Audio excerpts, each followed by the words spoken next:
Coming up next, the Bookening reads more Ray Bradbury.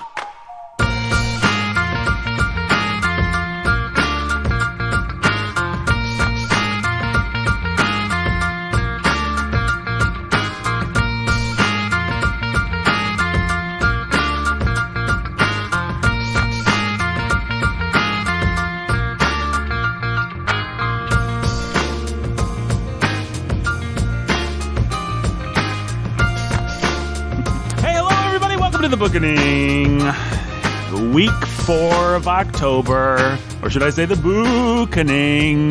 You know, I don't think I've ever done that pun before. And all the...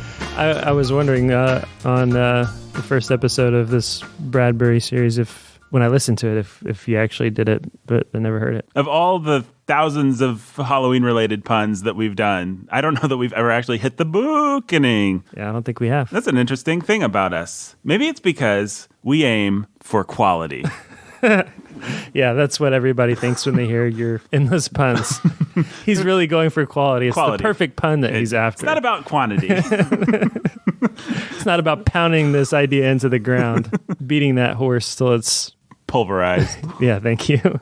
Welcome to the Bookening, and we are recording. Fun fact about this episode, folks, this is the earliest we've ever recorded an episode. It is currently 8:39 in the morning. I guess you could argue we've recorded at the earliest is actually 2 o'clock in the morning, but we've never actually made a point of starting at 2 o'clock in the morning generally. We are now, this is 8:39 in the morning. Jake just dropped his kids off at school. That's right. Came over here to record this episode. Got here a little late. There was a lot of traffic on the new interstate being constructed. A lot of traffic I've heard there's some traffic on that interstate. Took it down to one lane. Took it down to one lane. Yeah. That's too bad. We usually don't have traffic problems. But today is a very special episode. Brandon Chasteen not here, Jake. Out there making money, feeding his family, but he's been replaced. That's right. Been replaced, not permanently, but... And our listeners will have to decide whether or not it should be a permanent replacement. Yeah. Is this an upgrade? You decide. The weakest link. But I should introduce our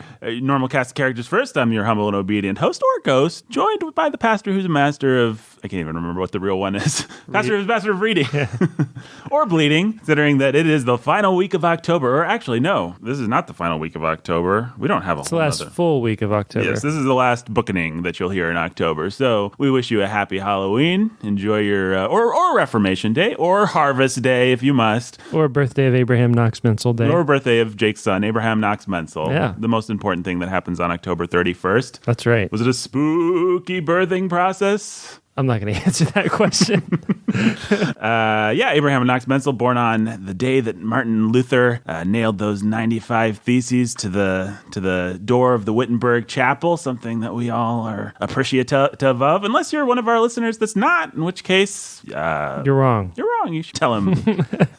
Tell him, Jake. We are joined today by a special guest. He is one of the trio that comprises My Soul Among Lions. That's a fun fact about him. My Soul Among Lions in their Kickstarter right now, Jake. True or false? True. If you don't know who My Soul Among Lions is, well, we'll have him tell you who they are in a second. But first, we'll introduce him. He is also one of the founding teachers. He was a teacher of high school, yes? Elementary and middle and high school. Elementary, middle, and high school at Cedars School, during which he taught literature. It would be one of the subjects that he taught. He is also a Ray Bradbury superfan. Fair to say? I'm a fan, for sure. He's a fan for sure. I think he's more of a super fan than anyone else in this room, or even if Brandon was in this room. Well, certainly if Brandon was in this room, because he's never read anything but Something Wicked This Way Comes, which he thoroughly enjoyed. So every time I see Andrew, we end up talking about Ray Bradbury, and I thought we should just do this on the microphones for you, because Andrew has lots of good thoughts about, and I haven't even said his name. Well, I've said his name, but I haven't officially said his name. It's Andrew Henry. Thanks for having me on, guys. Glad to have you. Thanks for coming. Our pleasure. Now, My Soul Among Lions, winding down its Kickstarter. What is My Soul Among Lions? Tell the people real quick. My Soul Among Lions is a trio of church musicians based out of Clear Note Church here in Bloomington, Indiana, and we are setting the entire book of Psalms to music. So we've been working through 10 Psalms a year, launching a Kickstarter each fall to cover our recording costs. And so every spring we release an album, the next volume of 10 Psalms. We are getting ready to start recording this spring Volume 3, Psalms 21 to 30. And we are in the middle of our Kickstarter right now. We would love to have your support. You can find us on Kickstarter or at mysoulamonglions.com. If you sign up for our email, you'll get some free music. If you support our Kickstarter, you basically get to pre-order the album and get it before it's released publicly. So please check that out. And you get a free download of Psalm 22, which will be on the album. Which will be on the album and is a fantastic song. Get it right away. Get it right. Get it now. Don't wait until whenever the Kickstarter's. When is it? Oh, the Kickstarter would be over on the 31st. Yeah. We end the Kickstarter on Reformation Day Abraham / Knox's Halloween. birthday. Most importantly, Abraham Knox's birthday. Right. Yeah, Abraham Menzel, I guess, is what most people would call him. But yeah, so we're gonna pretend like his last name is Knox because Reformation. So this is what we're going to do today, folks. We're going to talk all things Ray Bradbury. We're going to give you a slightly different perspective on Ray Bradbury, namely Andrew's perspective on Ray Bradbury. You've heard our thoughts. We are going to go through 5 stories handpicked by Mr. Henry. We're going to talk about them. 5 stories, some of which our Twitter friends that like Ray Bradbury have already mentioned. I think Kelly was just talking yesterday about the Scythe, maybe, or I missed that. I want to say the Scythe, and she was saying how great it was. But first, my first question for Mr. Henry, I'm going to have him address something that another one of our Twitter friends said. This Twitter friend has been struggling mightily, Andrew. The Bookening said, listen to our episode part 2. So he replied, trying to figure out if I want to read this book. Read 8 chapters and I'm struggling. Not sure what this means. Maybe it isn't the right book for me, or maybe I need to read another 8 chapters, or maybe I don't understand how to approach weird fiction. What would you say to a man who is struggling with Something Wicked This Way Comes? Ray Bradbury is not for everybody. Some people find it to be an acquired taste. I took to it immediately. I really liked his short fiction especially, which was my introduction to him. I only read the novels after I'd read many of the short stories. How did you discover him? Homeschooling taught me to procrastinate through literature. We had a schoolroom at my parents' house that was our library. There were lots and lots of books. My dad actually studied English and literature, was a teacher for a while. He studied with Marshall McLuhan and with Northrop Frye at the University of Toronto, and so had an extensive collection of poetry, lots and lots of books. My dad was especially interested in John Donne, and so I grew up reading and talking to my dad about John Donne, which is cool, something most kids don't get to do. Yeah. That's pretty cool. But when I was homeschooled, I was often sort of left to my own devices, just had to get a certain amount of work done during the day, and I would often take breaks and just pull books off the shelf and sit there and read when I was supposed to be doing my math. Just about anything that caught my eye, I'd pull down and give it a go. Actually, my mom was a Ray Bradbury fan, so she collected Isaac Asimov and Ray Bradbury. She was also a big fan of Frank Herbert, the whole Dune series, which is why I tried to hack my way through that when I was about 10. It was too early. Dune was too much. I couldn't understand the politics and all the undercurrents happening in all those conversations. I just couldn't get them. Well, any book that starts with like fake quotes from fake historical documents about a fake history, Dune is really dense, I guess is all I'm trying to say. Well, I reread it again. I reread it later and loved it. I've not finished the whole series, but it was too much for me. It was over my head at the time. But Ray Bradbury was accessible. How old would you have been? I was probably 10 or 11 when I started reading Ray Bradbury. And the first story I read was one we're going to talk about today, The Veldt. Mm-hmm. And it was one that my mom had specifically commented on. She had the October Country, The Illustrated Man, Dandelion Wine, Something Wicked This Way Comes, Fahrenheit 451, a lot of his stuff. And I had to read Fahrenheit 451 as a freshman in high school, as many people have had to do. And I was really underwhelmed by it. Okay, so you agree with us, basically. Yeah. Have you heard our thoughts on that? I've heard some of it. I haven't finished your episodes on Something Wicked, so I haven't caught your whole Bradbury discussion. But just mentioned we were all underwhelmed by it. That's the only Bradbury, apart from a couple of the short stories that I had brought to Something Wicked This Way Comes, and I was definitely underwhelmed by Fahrenheit 451, so I wasn't sure what to expect. I had a high school teacher. I guess I read it as a sophomore, not a freshman. I had a high school teacher. We did a semester on dystopian literature. Gotcha. Yep. And it was really dark, actually. We read Brave New World, Darkness at Noon, A Separate Peace, Fahrenheit 451. Not 1984. We did read 1984. Arthur Kessler's Darkness at Noon is very, very dark. It's about an old Bolshevik who's getting purged in the Stalinist era, and he's in prison sort of reminiscing about what the revolution was, what he did in it, what it has turned into, and how now his generation is being consumed by it, and very much it's a bitter book. But of all those books, so oftentimes Fahrenheit 451 gets paired up with Brave New World in 1984 as like a classic sci-fi 20th century dystopian novel. And I don't think it begins to measure up to either of those other two books. Some of the themes that appear in these Bradbury stories, like themes about alienation and isolation and loneliness, an ambivalence or a fear of the outcomes of technology advancements, those things are in those other dystopian books, and we're coming to them, a lot of those now in real life. Like in the Veldt, it's an automated home. It does things for you, and now we just say, hey, Alexa. Right. Alexa doesn't have a telepathic nursery room yet, but we're living in voice commanded world. Yeah. What is it that you remember liking about him when you first read him? Like, what was it that engaged you? It's primarily a style thing. When I read Ray Bradbury, I'm never thinking about Ray Bradbury. When I read him, I'm always sucked into the story, and I don't have to think about the author at all. I'm not thinking about what he's trying to make me think. I'm not thinking about how he's trying to do it. It's the difference between watching somebody who's so-so do a sleight of hand trick, and you're like trying to anticipate their method and catch them,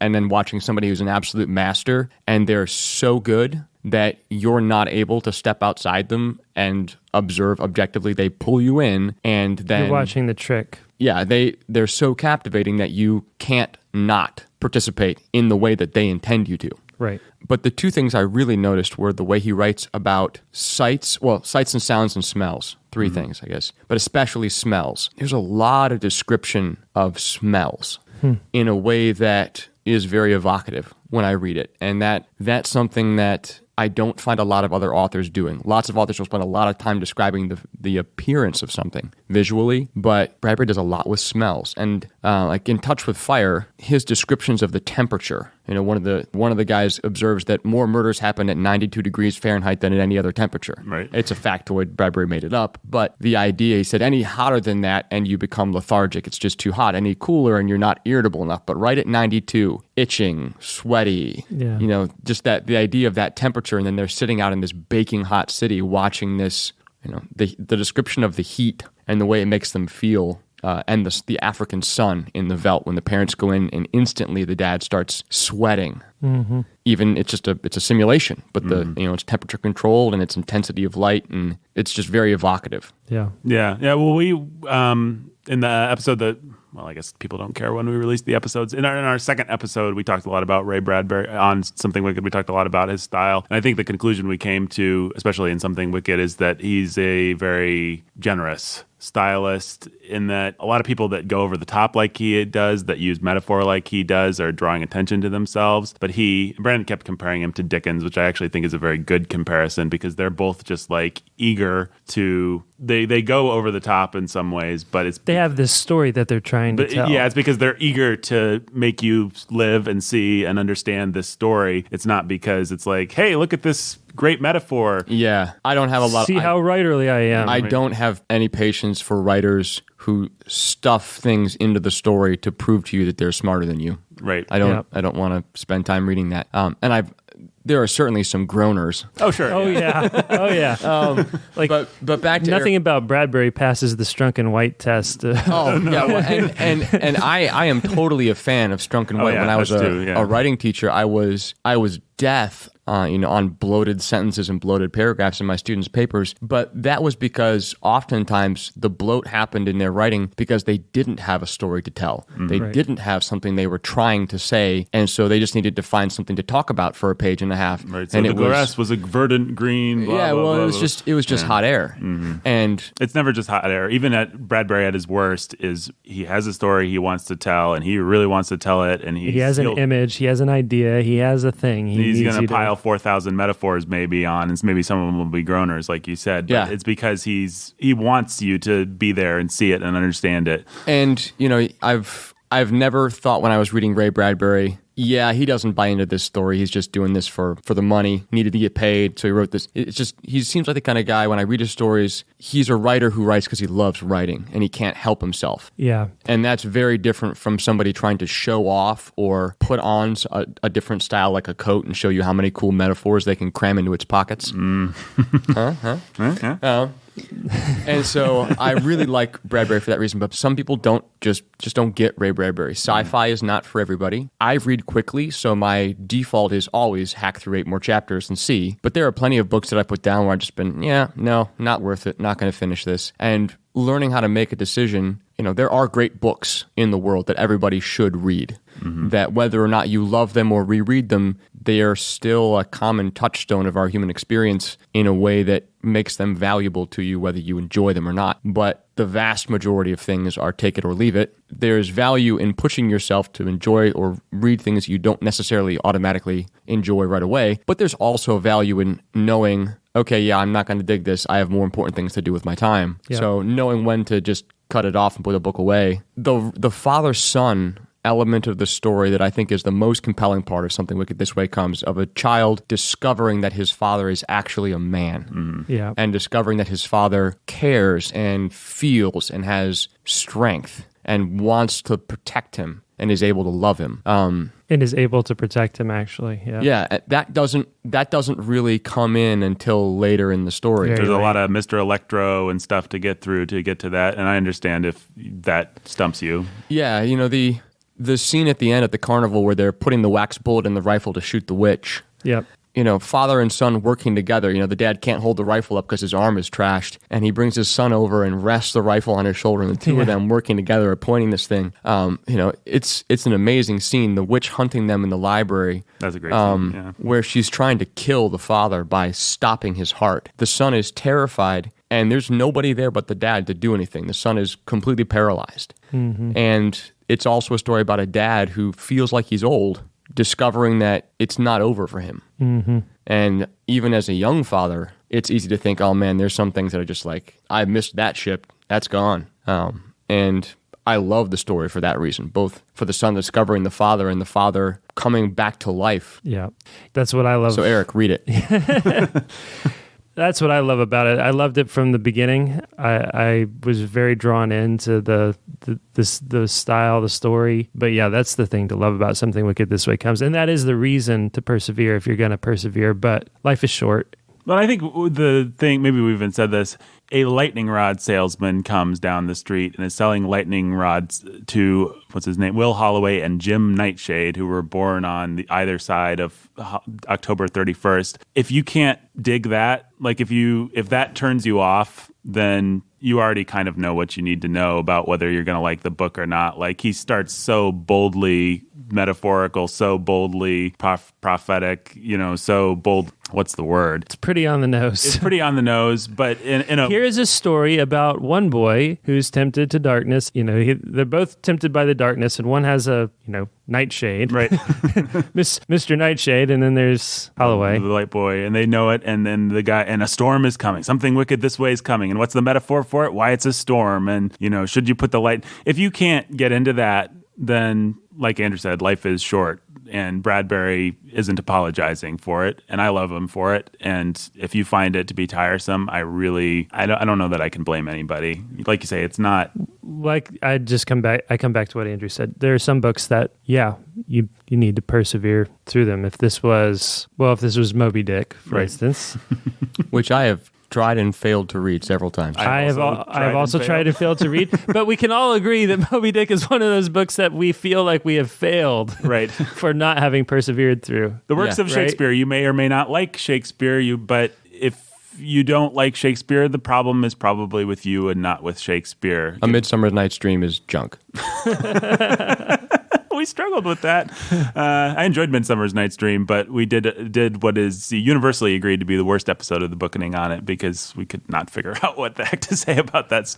I'm sorry, I did not know you did a Bookening episode on that. That's just last month. It's one of my least favorite of his plays. No, don't be sorry. You're expressing the angst that we felt about that thing because it's just like, I like this, I think. And then we have G.K. Chesterton telling us it's the best play that's ever been written, a true masterpiece. masterpiece or something like that. Wasn't it Chesterton that you pulled out? Yeah, that? Chesterton says far and away the best Shakespeare and therefore the best piece of literature. And so we're like, okay, well, it's Shakespeare for one, So and we Chesterton's didn't... obsessed with fairyland. He writes all about it in Yeah. Orthodoxy, and there's a certain kind of story and a way of looking at the world that Chesterton is enamored of, Yep. and that I don't care for. Yeah. I don't agree, and that's I say that recognizing that that's probably a defect in me because Chesterton is brilliant and I naturally trust him, but Chesterton often does write in a way that shows off his own acrobatics. There are certain things about Chesterton that I'm like, okay, yes, you're smarter than me. Doesn't mean I have to love everything about it. Well, the thing about the essay on Midsummer Night's Dream is you could tell that George Bernard Shaw had done something, and I don't know what it was, but Chesterton was mad, and he wanted to tell George Bernard Shaw, "Oh, you think that rational Shakespeare's the best? Well, actually, Midsummer Night's Dream with its fairyland, that's the best." You know, he had some. He had a bone to pick. He had a bone to pick, and it was probably a good bone to pick, and one that I would agree with, and one that he would be wise to pick. But it was very much defined by whatever the context was. I have no idea, but there was one you could tell. What's your favorite Bradbury novel? I really do like Something Wicked This Way Comes, but my passion for Bradbury is the short stories. I don't remember what order I read Bradbury. I want to say I read Fahrenheit 451 first and was like, it has some really good parts, but I don't know. And then maybe I read Something Wicked next, but I want to say I read the short stories, particularly The October Country and The Illustrated Man, which I think all the stories that we're going to talk about today come from those two collections, if I'm not mistaken. I believe so. I had a copy of the complete stories of Ray Bradbury, which actually is no longer complete because he continued to write after that. But I came across them not divided up into the volumes in which they were originally released. So chronology of when they came out and which volume they were in was never really part of my experience of them. Yeah, which is fair. Although I would say I can tell the difference between which stories came from where because I do remember those collections, and the writing is like the Veldt, which we're going to talk about, is a somewhat more simplistic. It's a younger man's story, I think, than particularly the one about the guy that gets off on the train. The Town Where No One Got Off. The Town, which has a wonderful adaptation that we'll have to mention later on. Yes, Jeff Goldblum. Yeah, I can tell the difference. Yeah, Jeff Goldblum plays the character. It's really bad.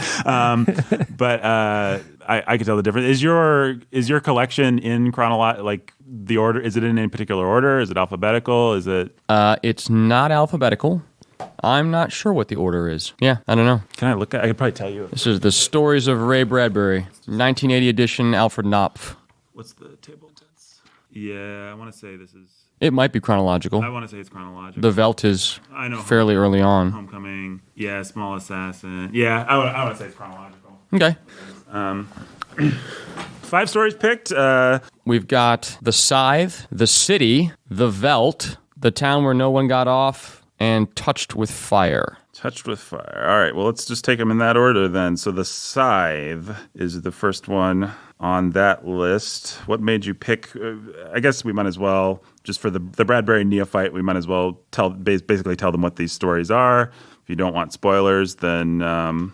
Or just turn it off and read the story. It won't take you that long. Yeah, it'll take you like less than 15 minutes for most of these stories, probably, if you're a quick reader. Maybe a half an hour for, if you want to sit down and luxuriate in it.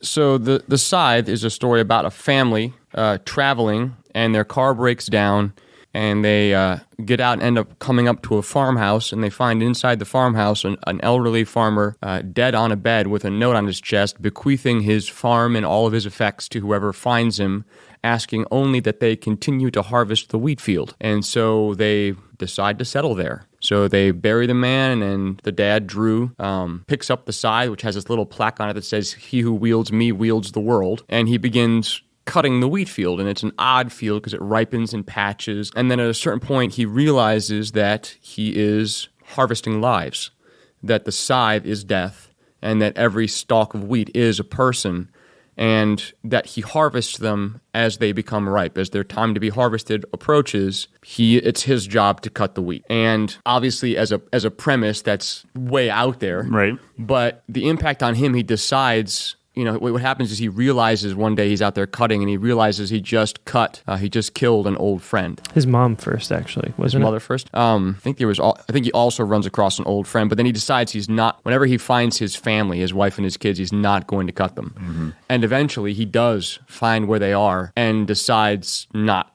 to cut. And when he stops cutting, death in the world ceases. People don't continue living happy lives. They basically go into this sort of comatose limbo state. When they were supposed to die, they didn't die, and so they're kind of stuck. And the tension of that builds and builds and builds and builds. And his house burns down with his family inside it on the day they were supposed to die. But they're all there in their beds asleep. He can't wake them. They're not burned, but he can't recover them. And eventually he goes completely nuts and just rushes back out to the field with a scythe and just starts cutting everywhere. He cuts his family's wheat, and then he just starts raging through the field. Ripe wheat, green wheat, doesn't matter. And the way that Bradbury grabs hold of that little scene and describes the 20th century in Hiroshima, the context of death just went nuts and slicing out huge scars in the wheat field, bombs shattered London, Moscow, Tokyo, the blade swung insanely and the kilns of Belsen and Buchenwald took fire, the blade sang crimson wet, and these explosions rock white sands in Hiroshima and the Bikini Atoll, and then foreshadowing the grain, he keeps cutting, and then it says, India trembled, Asia stirred, and Africa woke in the night, as though these great violence is coming. Mm-hmm. And then the story just sort of zooms out from there. People sometimes drive down this road and find this old farm, and there's still this crazy farmer out there just ripping away at this wheat field. And so the story doesn't really have any closure to it. It just sets up the idea that something drastic changed and that death is no longer contained to those whose time has come. Well, there are two things that I love about that and two things that I responded. This story has always stuck with me. I mentioned it in our Something Wicked, not having read it for maybe 20 years until I just read it this week in preparation for this, because you said it was one of the ones you wanted to do, but it's always stuck with me. There's two things that I really love about a story like that, and maybe for people that are wondering about, one of the things Eric said was weird fiction. Maybe I just don't know how to approach weird fiction. Well, I don't know that I can really tell you how to approach weird fiction. That's kind of a weird question. But in terms of what I like about weird fiction, I like that it can be so boldly metaphorical. I like to see someone on the ground in the midst of the 20th century trying to make sense of what's going on and just finding a bold metaphor for it. And I like that you can get away with that. And in some sort of realist story, you can't necessarily just do that. And then I've always enjoyed the idea that at the corners of our experience, there are things going on that are just out of sight. That I could be driving down the road, I could drive past a farmhouse, not take much notice of it besides, that was odd. And really, there's some world-defining thing happening over there. I love the idea. C.S. Lewis does it a little bit in his science fiction and fantasy stories, but all the great sort of weird fiction people do it, I think. It's just the idea of the mundane meeting with the mystical or with the mythical.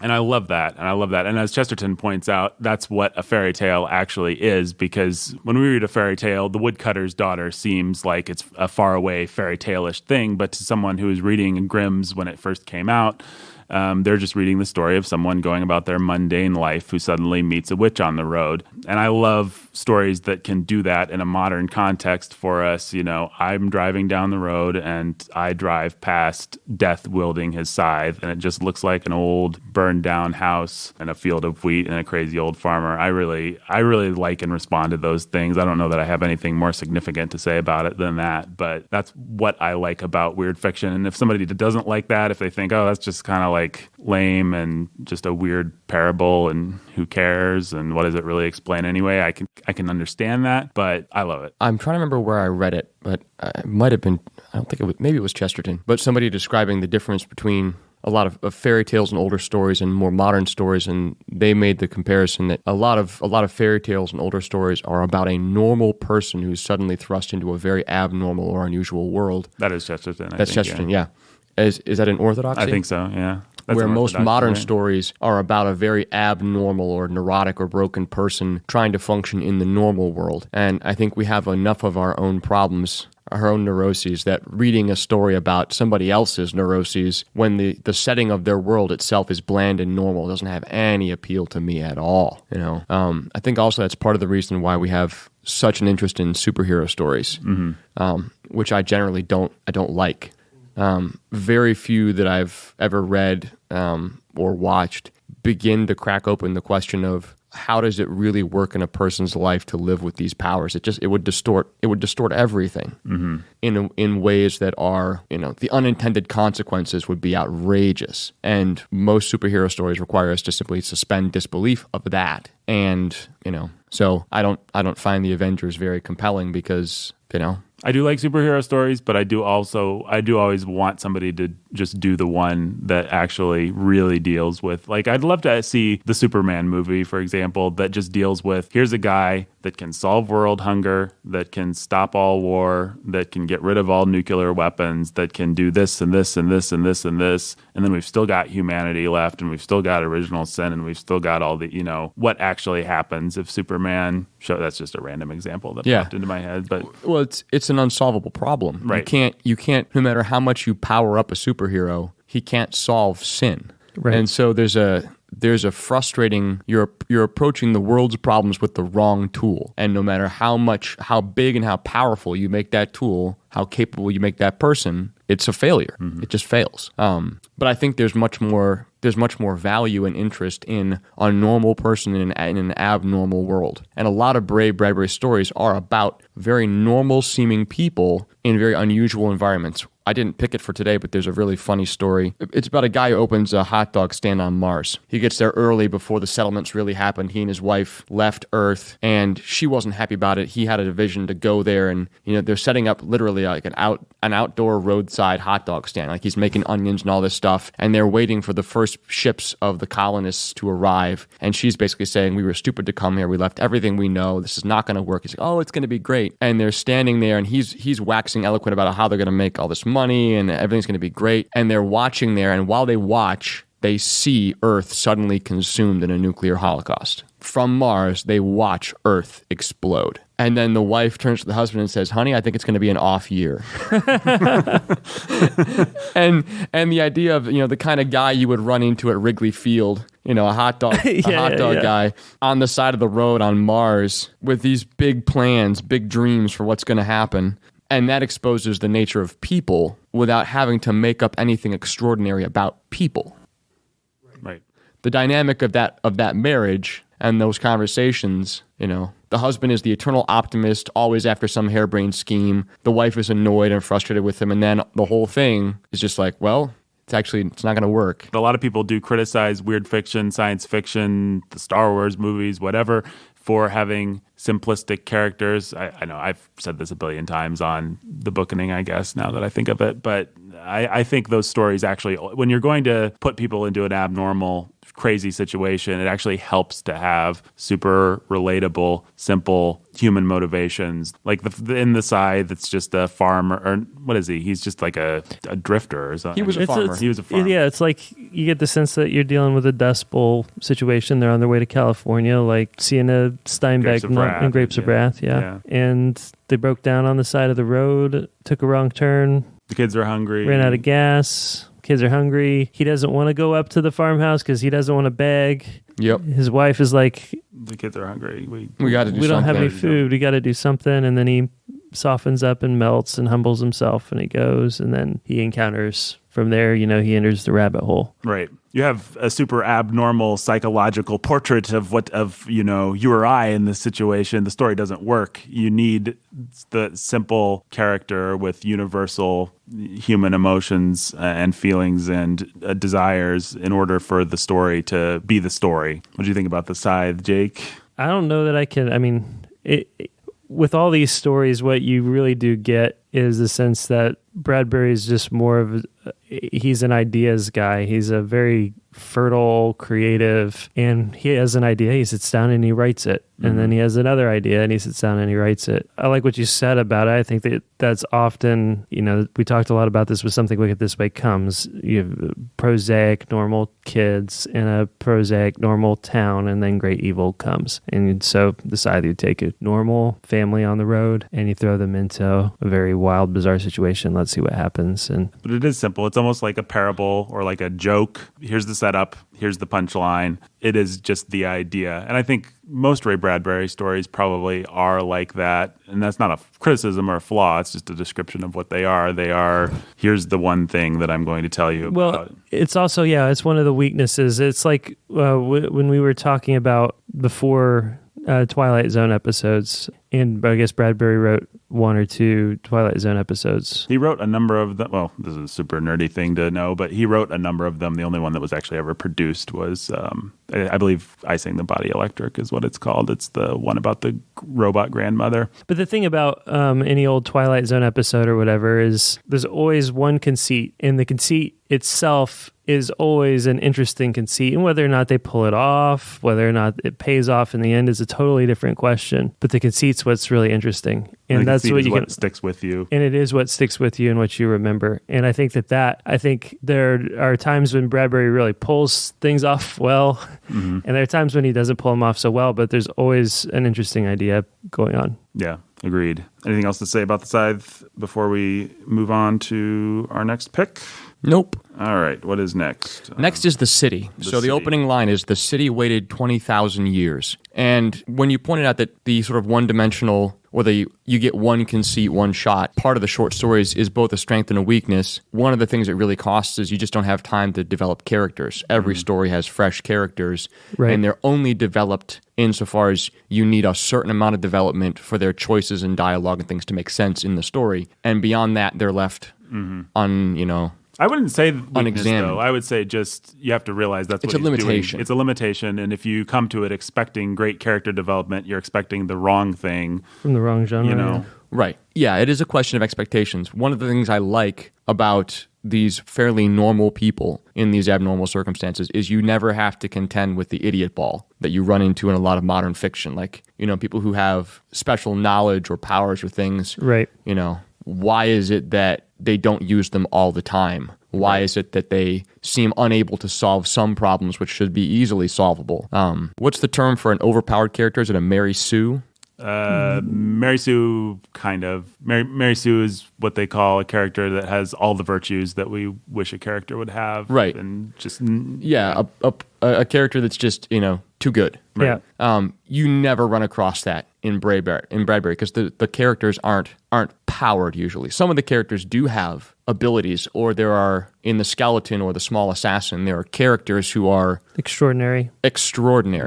But it's not the case where you feel like Bradbury has written himself into the story as the hero. So the city, it's about fear, and it's a revenge story. It's a revenge story of a dead race against the human race. And it touches on an idea that appears in a number of other pieces of fiction of there being some kind of backstory beyond the prehistory.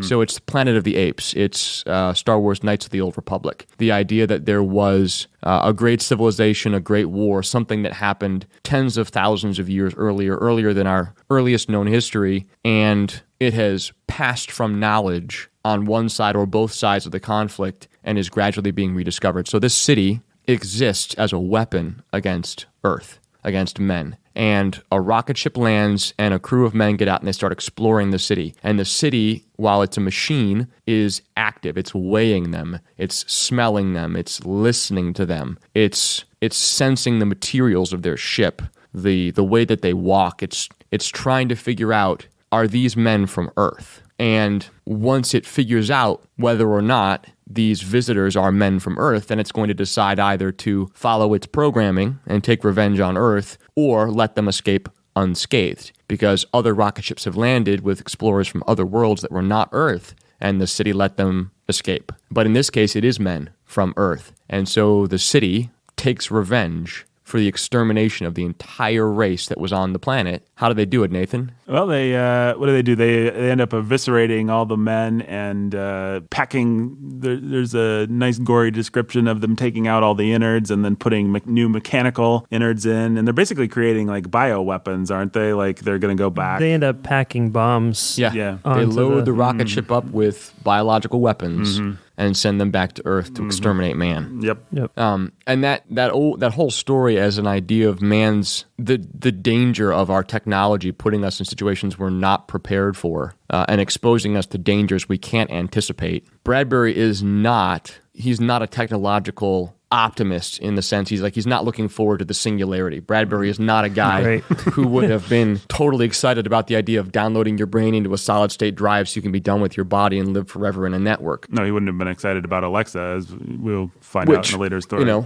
And there are many people today who are entirely excited about the idea of getting rid of our biological bodies and living in a machine, and it's crazy. But the anxiety or the fear of what technology can lead to, Terminator, AI, Skynet, that kind of stuff can take a very apocalyptic, here on Earth, war between men and the machines. I didn't like the Will Smith movie I, Robot. It was a weird adaptation of Asimov and changed a number of things. But that constant theme of man's going to create the thing that will destroy man is an undercurrent in tons of sci-fi. Oh, sure, yeah. Man accidentally genetically modifies a disease and it wipes out the race, or creates a robot and it wipes out the race, or this or that. And the way Bradbury handles it here is unusual in the sense that the people who are going to be the agents of the destruction of Earth, this crew of men, have no knowledge. They are the great, great, great, great, great grandchildren of the last guy who knew what happened, and they know nothing about what's going on. And so they come into this situation bearing the guilt of xenocide of an entire race, and they're completely unaware of it. And so a judgment is going to be carried out against them that they had no knowledge of.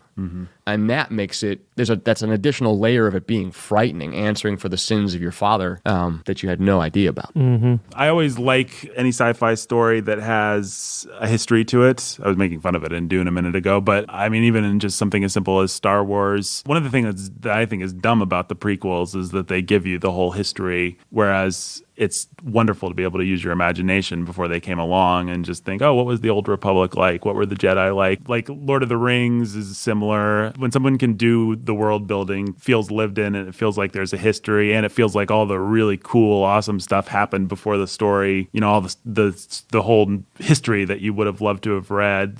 Stuff like that can really fire your imagination, and that's something I love about good sci-fi or fantasy stories. I think we're really hungry for those kind of myths because we live in a modern culture that doesn't have its own myths anymore. Like we read Norse myths or we read Greek myths, and they're cool, but they're not our myths in a way. And entering into some other world and enjoying their myths, their backstory, their prehistory is really fun. But when I thought about why I liked it so much, I thought, well, it's because we don't have a shared history, a shared and I that makes me sad.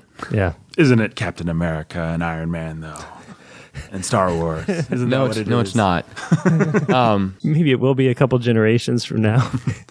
So connecting to a mythology or a story that's that old, that goes back that far, it appears in a bunch of other pieces of literature, a bunch of other kinds of stories. It's in T.S. Eliot's Four Quartets. It's in C.S. Lewis's The Screwtape Letters. The idea of rediscovering something that was forgotten, that was lost, in a way that's very familiar. And in the Screwtape Letters, during the bombing in the Blitz, when Screwtape's patient is finally killed in the bombing of London, and he sees, for the first time, the man sees the angels that have been with him. He sees Screwtape. He sees Wormwood, and sees him for what he actually is, and then he sees Christ. And, the idea that, oh, it was you. All along. At the end of Four Quartets, Eliot writes about getting back to the garden and the apple tree, beyond the waterfall, where the echo of the voices of children, and knowing the place again for the first time. I feel very disconnected from ancient things, and we have incredible connection to the ancient world through the scriptures, but it's easy to hunger after a different connection than the one God's given us. Right. And to hunger after stories that are more entertaining in ways than the ones that God has given us. And to want to dig into the nature of the baggage of sin that we all carry, of the forbidden. I love a good horror story. Somebody wanted us to do H.P. Lovecraft this year, and we didn't. Maybe we'll do him one year. I don't know. But he's always really good about here's the ancient civilization that came and had this war, and they had their slaves, and there was the uprising, and all these things happened, and now the great gods lie in the deep waiting for us, and it's just that creepy sense of something happened a long time ago, millennia ago, and now it's going to have ramifications. It's waiting for you. I've lost track of how many horror stories and movies like they awakened an ancient evil. Right, how many ancient evils are lying around at the bottom of the well of some farmhouse in Topeka? Right, Come on. How did ancient evil end up there? Turns out ancient evil's everywhere. That's the point. But especially in Topeka. In the bayous of Florida, apparently. Or creating Egypt, zombies. or, a lot of times it's in a nice exotic location. But that kind of, it's also the question of collective guilt. And Ender's Game and the Ender's Game series is a good example of that. Anytime you have a xenocide where an entire species is exterminated, how the culture that did the killing, that won the war, processes and copes with the we killed an entire planet, we killed an entire race. We didn't just bomb a country, we didn't just nuke a city, we exterminated something. Orson Scott Card is actually a good touch point, and I would say for somebody that finds Bradbury to be a little bit much, but wants something that's maybe slightly more accessible, also slightly less good, but a lot less poetic. More technical. But if somebody just wants somebody that is kind of an idea man that does these kinds of stories and does them in an approachable way, the short fiction of Orson Scott Card is often good in that sense. If you feel like trucking through the Ender's Game, the Andrew Wiggins series, Ender's Game was really good. I found Speaker for the Dead to be intolerable. I hated it. I've never read Ender's Game. I haven't either. He did a... You've not read Ender's Game? Nope. You guys have to do Ender's Game for the Bookening. Maybe we will. I've read... he did like a Revolutionary War fantasy series that I liked. I think it was called Alvin Maker or something like that. But I liked that. And I have a big collection of the short fiction of Orson Scott Card, and a lot of it's really good. I've actually never read any of his short fiction. Should I? Yeah, I think you'd like it. Yeah, I mean, he always has interesting ideas. There's a civilization whose greatest delicacy is themselves. They cannibalize themselves and they eat it. That's one that I remember. That's good. There's a lot of stuff with time travel. Probably some of it was cool when he did it, but we've seen it in a million movies since. Do you have any particular reaction to the city, Jake? Do you like all that eviscerating of human flesh and inserting the brass tubes and the brass tubes? Well, it's like it's human beings as the frog in your high school dissection class. I stretch their skin out taut, and I liked it just on the pure level of retro tech. I love that they show up in a rocket. I like that every Ray Bradbury science fiction story ever has a rocket that goes somewhere, and it's called a rocket. I like that they're all smoking cigarettes and. Yes, it's just the little time markers are pretty fun. Yeah, the time markers are fun, and nothing more sophisticated. The to say vintage about future. It. Yeah, vintage future. retro future is fun. Yeah, the idea that we came from another planet and we eradicated the diseased among us. Revenge stories are a classic kind of story. They appear in every genre. Yep. This one where revenge is personal, but the people who are exacting the revenge are long dead. 20,000 years gone. Yep. Yeah, and that they've built a weapon, they built a city for no other purpose than to wait and wait and wait. It's very, it's very Wrath of Khan. Mm-hmm. Just very Ahab. We can just wait forever. Yeah. With my last breath, I stab at thee. Mm-hmm. Yeah. Once the men come and the city kills them, puts the robotic parts in them and arms them with the bombs and puts them back on their ship and sends them back to Earth, then the city dies. Yeah. Because its only job, it says slowly, pleasurably, the city enjoyed the luxury of dying. Mm-hmm. Right. That once its job is done, all the machines shut down, the power turns off, the city relaxes, the lenses close. It's over. It did its job. Yeah. Yeah. And it knows that the revenge is certain. Mm-hmm. And that's just like, yikes. the to build a thing like that and to go into your grave knowing that you've laid a trap for a world, that you'll take your eye for an eye, even if it takes 100,000 years. And have the willpower to be like, I'll be dead. I won't be there. But you know what? It's nice to know that there'll be revenge, maybe, if they happen to land on it. We've set our trap. Yeah.